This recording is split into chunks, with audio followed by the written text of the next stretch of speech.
बिस्मिल्लाहिर्रहमानिर्रहीम अस्सलाम वालेकुम दोस्तों, हमारे इस कद्दू यानी लौकी के पौधे का इलाज करने के बाद पौधे की ग्रोथ फिर से बहाल हो चुकी है। इस पौधे की ग्रोथ की बहाली में एक ऐसी ऑर्गेनिक पेस्टिसाइड और फंगिसाइड का कमाल है जो आपके किचन में हर वक्त मौजूद रहती है। दोस्तों, आइए जानते हैं वो कौन सी फंगिसाइड है जिसके इस्तेमाल से इस पौधे की सेहत फिर से बेहतर हो चुकी है। आप देख भी रहे होंगे हमारे इस कद्दू के पौधे की ग्रोथ फिर से बेहतर हो चुकी है। दोस्तों, कितना दुख होता है जब आपका उगाया हुआ पौधा अचानक खामोश कातिल की वजह से कत्ल हो जाए। इस पौधे की ऐसी हालत उस खामोश कातिल की वजह से ही हुई है। उस खामोश कातिल को हम फंगस कहते हैं। इस कद्दू के पौधे के ऊपर फूलों के साथ साथ इन फूलों से कद्दू भी बन रहे थे। लौकी के इस छोटे से पौधे के ऊपर आप इस वीडियो में 4 कद्दू इस पौधे के ऊपर लगे हुए देखेंगे। दोस्तों, इस कद्दू के पौधे को मैंने अदरक वाले ग्रो बैग में उगाया था क्योंकि अदरक की चंद दिन बाद हार्वेस्टिंग हो जानी थी।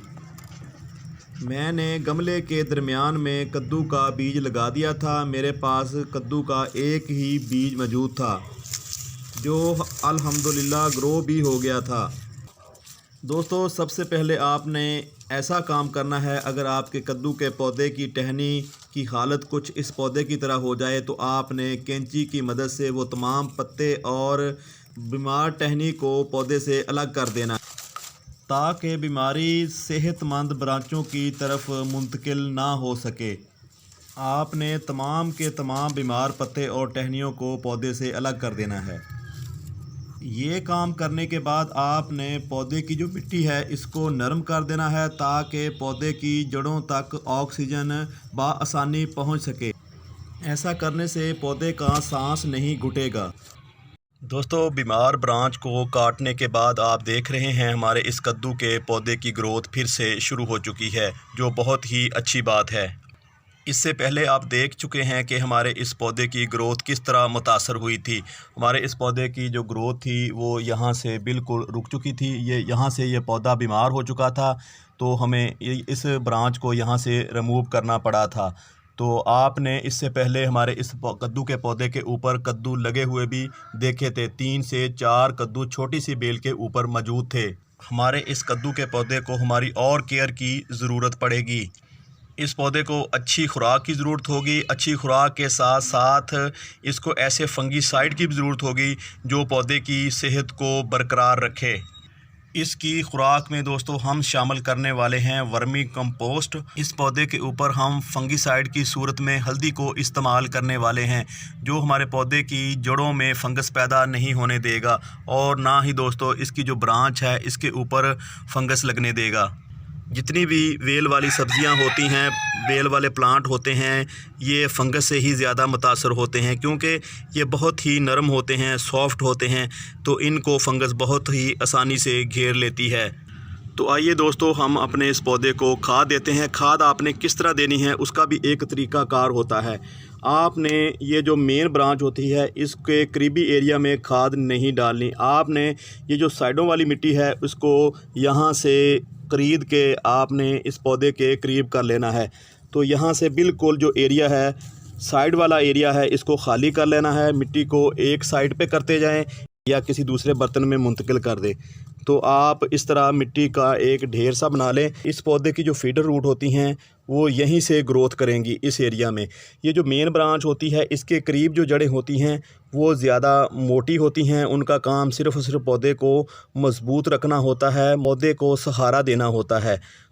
जो फीडर रूट होती हैं वो साइड को ग्रोथ करती हैं ताकि अपने पौधे के लिए खुराक हासिल कर सकें। तो आपने सारी की सारी जो मिट्टी होती है तो इसको यहाँ से बिल्कुल खाली कर देना है। दोस्तों, जो हम इस पौधे के ऊपर फर्टिलाइज़र इस्तेमाल करने वाले हैं उसका ना सिर्फ खुराक से तल्लक़ है बल्कि पौधे की जो मिट्टी होती है उसको ये नरम भी करती है और इसके साथ साथ वो पानी देते हैं तो पौधे के अंदर जो पानी होता है वो खड़ा नहीं होता, यानी कि पौधे की मिट्टी में पानी रुकता नहीं है, वो ऊपर से नीचे तक पानी के बहाव को बेहतर करती है। और इसके साथ साथ जैसा कि अब गर्मियां आ रही हैं तो गर्मियों में पौधे को जो पानी की ज़रूरत होती है उसको भी पूरा करती है। क्योंकि इस खाद में दोस्तों पानी को होल्ड करने की सलाहियत होती है, यानी कि पानी को जज़ब करने की सलाहियत होती है। तो गर्मियों के दिनों में जब पौधे पानी से सूख रहे होते हैं तो ये पौधे को मुरझाने नहीं देती। दोस्तों कौन सी खाद है, जैसा कि मैं शायद आपको पहले बता चुका हूँ, ये है दोस्तों वर्मी कंपोस्ट।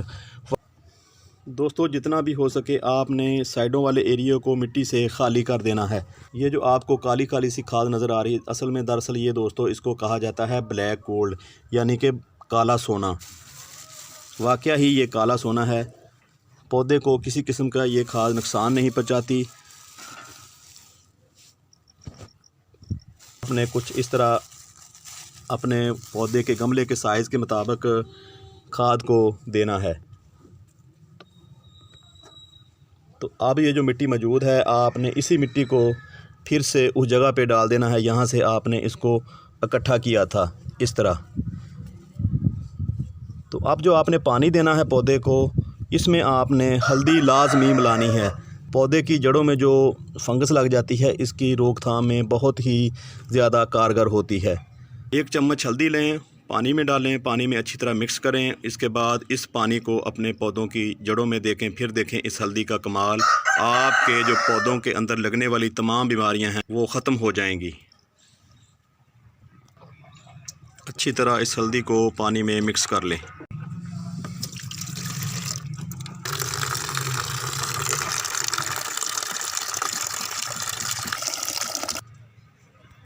दोस्तों इस पानी को पौधे की जड़ के करीब डालें ताकि पौधे को भरपूर इस पानी से फ़ायदा हो सके।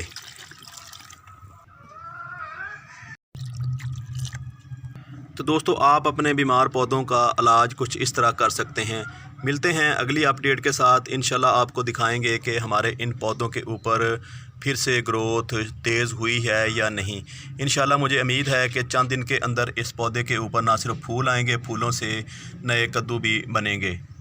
तो दोस्तों हम हाज़िर हैं अगली अपडेट के साथ। आपने देखा हल्दी का कमाल। हल्दी हकीकत में एक असरदार चीज़ है उन पौधों के लिए जो फंगस की वजह से बीमार हो गए हों।